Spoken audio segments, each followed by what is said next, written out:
নমস্কার বন্ধুরা, তো তোমরা দেখতেই পাচ্ছ আমি একটা মাটির খুঁড়ি নিয়েছি, একটা ওই মিষ্টির ভাঁড় টাইপের নিয়েছি, নিয়ে ওটাকে এই যে একটা ইয়ের সাহায্যে, আমার কাছে তো কোনো হাতুড়ি ছিল না, সেই জন্য একটা ওই ইয়ে টাইপের দিয়ে স্ক্রু ড্রাইভার স্ক্রু ড্রাইভার কাঠখড় পুড়িয়ে খুঁজে পেয়েছি। একটা স্ক্রু ড্রাইভার দিয়ে এই করে এবার ওই মাটিগুলো আমি কিনে এনেছিলাম বাজার দিয়ে 10 টাকা দিয়ে এনে এই দেখো ছোট্ট মতো একটা উনুন বানাচ্ছি। দেখো এই যে আমার মেয়ের জন্য ওর ইচ্ছা হয়েছে, ও মিনি কিচেন করবে, সেই জন্য ওকে একটা চ্যানেলও খুলে দেবো ইউটিউবে, ও যাতে ওর ছোট ছোট রান্নাবান্না দেখেছে, দেখে ওর ভালো লেগেছে, ও বলছে মা আমিও এগুলো করবো।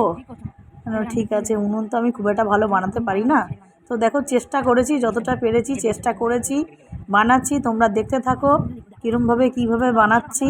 আর এই উনুন বানানোর পর, উনুনটা শুকনো হয়ে যাওয়ার পর কিছুদিন পর মিনি কিচেনের কিছু জিনিসপত্র আমাদের কিনতে হবে, সেগুলোও কিনবো, সেগুলোও দেখাবো কী কী কিনেছি, কিনে তারপরে আমরা এই চ্যানেলটা শুরু করব।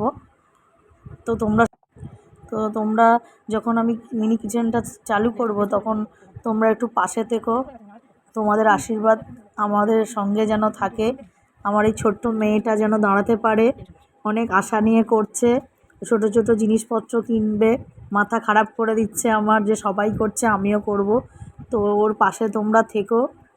হ্যাঁ, এটুকুই বলার। আর উনুন মানে এইটা উনুনটা হয়ে যাক, কমপ্লিট পুরোটা তোমাদেরকে দেখাবো। বৃষ্টি শুরু হয়ে গেছিল, আবার বৃষ্টিও এসছে তার মধ্যে। ওই দেখো আমার বারান্দার মধ্যেই আমি উনুনটাকে রেডি করে বারান্দায় বসে বসেই করছি আর কি, একটা ছোট্ট ব্যালকনিতে। পারি না, উনুন তো আমরা কোনোদিনও করিনি, কিন্তু এই যেটুক আর কি আমার দিদা করতো, ওই দেখে দেখে যেটুক দিদার দেখে দেখে শিখেছিলাম সেটুকুর মধ্যেই করছি। তো আমার দিদা না খুব সুন্দর উনুন বানাতো, খুব সুন্দরই মানে বানাতো, নিজের হাতে বানাতো, ওই দেখে দেখে যেটুক পেরেছি করেছি।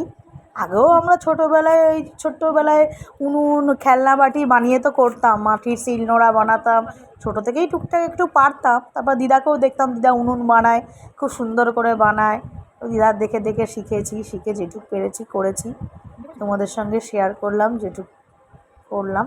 তো দেখো কি সুন্দর জিগগুলো বানিয়ে নিয়েছি, নিয়ে এবার সুন্দর করে ওটাকে লেপে দেবো আর কি, সুন্দর করে দেখতে থাকো।